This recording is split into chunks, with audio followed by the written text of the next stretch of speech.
Welcome to Elements of the Story with Miss Avila. Setting is the time and location of a story.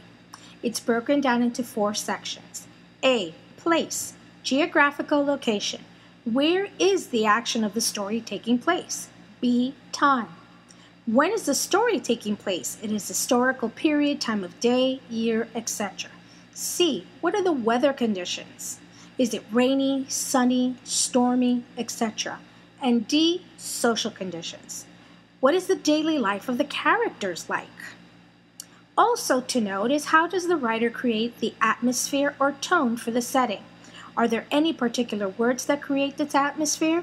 Is there anything I can tell about the setting even though it doesn't say it directly? For example, I know it's winter if there's snow on the ground. Atmosphere, also known as tone, is a general mood that the author portrays about the story, or the way that he or she expresses meaning. A major part of any story is the plot, the series of events that tell a story, which always have a problem called the conflict. The conflict of the story is made up of 4 types. Is it person versus person versus self, person versus nature, or person versus society? Exposition.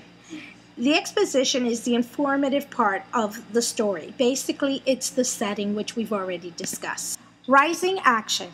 It builds the suspense all the way to the climax. Don't confuse it with the middle of the story. The climax is the high point of the story. The conflict comes to an end. Any secrets or missing information is given at this time.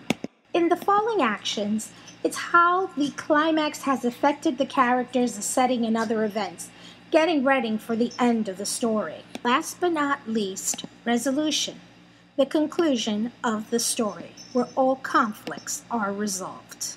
The end.